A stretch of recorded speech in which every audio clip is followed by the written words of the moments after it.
ఇప్పుడు ఇక్కడ పిఠాపురం నుంచి ఇంద్రం నుంచి వంగా గీత గారు వైఎస్ఆర్ కాంగ్రెస్ పార్టీ అభ్యర్థిగా అటు చూస్తే జనసేన కూటమి నుంచి పవన్ కళ్యాణ్ పోటీ చేయబోతున్నారు. ఇప్పుడు ఎవరు వాళ్ళిద్దరిలో ఎవరు నెగ్గుతారు అనుకుంటున్నారు మీరు? 100% కూడా వంగ గీత గారు అత్యధిక మెజార్టీతో నెగ్గుతారని అనుకుంటున్నామండి. ఎంచేత అంటారు, ఎంచేతంటే ఆవిడ లోకల్ లీడరు, అంతేకాకుండా ఆవిడ ఇంతకుముందు 7 సంవత్సరాల నుంచి కూడా ఎన్ని పదవులు అలంకరణ చేసినా ప్రతి పదవి ఏ పదవి చేసినా దానికి ఆవిడ సమర్థంగా కూర్చేసి ప్రజల్లోకి మంచిగా ఉంటారు.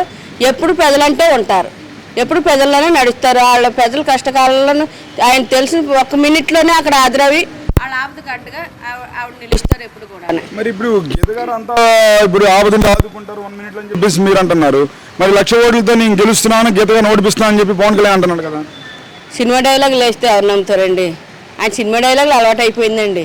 అయ్యే డైలాగులు ఎక్కడికి వాడుతున్నారు అంతే అండి. రాజకీయ పరంగా అయితే ఆయన సినిమా హీరోకి అయితే అండి మంచి పర్సన్ అండి, మేము అందరూ అభిమానం అండి. సినిమా పరంగా అయితే రాజకీయ పరంగా అయితే మట్టికి శుద్ధ వేస్ట్ అండి. కానీ అది కాదు మేడం గారు, ఇప్పుడు గీత గారు చూస్తే ఇప్పుడు వైఎస్ఆర్ కాంగ్రెస్ పార్టీ నుంచి తలపడుతున్నారు. అటు వాళ్ళు 3 పార్టీలు టీడీపీ, బీజేపీ, జనసేన కలిసి ఉన్నాయి. దానికి తోడు పవన్ కళ్యాణ్ తరపున సినిమా పరిశ్రమ వాళ్ళు జబర్దస్త్ అందరూ వచ్చి ప్రచారం చేస్తున్నారు కదా. 3 పార్టీలు కదా 30 పార్టీలు కలిసి వచ్చిన వన్ సైడ్ అక్కడ సింహం సింగిల్గానే వస్తుంది.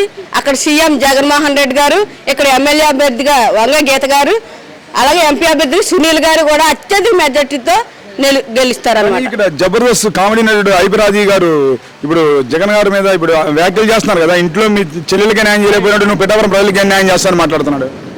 ఏమండి, ఇది రాజకీయం అండి. సినిమా డైలాగులు కామన్గానే అక్కడ కామెడీ చేస్తామంటే కుదరదండి. రాజకీయంలోనూ ఒడిదుడుకులు ఉంటాయండి, పర్సనల్ ప్రాబ్లమ్స్ ఉంటాయి. రాజకీయ పరంగా అయితే కుటుంబ కలహాలు ఉంటాయి. అవన్నీ వ్యక్తిగత విషయాలన్నీ రాజకీయంగా తీసుకొచ్చి మన వ్యతిరేకంగా చూపించడం కాబట్టి అండి అది అయ్యండి. ఇప్పుడు పవన్ కళ్యాణ్ ఇంట్లో లేవండి వ్యక్తిగత విషయాలు అండి. ఆయన భార్యలనే ఏదైనా ఎదుటి వ్యక్తిని మనం విమర్శించకూడదు కానండి, అలా విమర్శించడం మా పద్ధతి కూడా కాదు అండి. ఎవరింట్లోనే వ్యక్తిగత కలహాలు ఉంటాయి, దాన్ని వ్యతిరేకంగా చూపించడం అది కరెక్ట్ కాదు.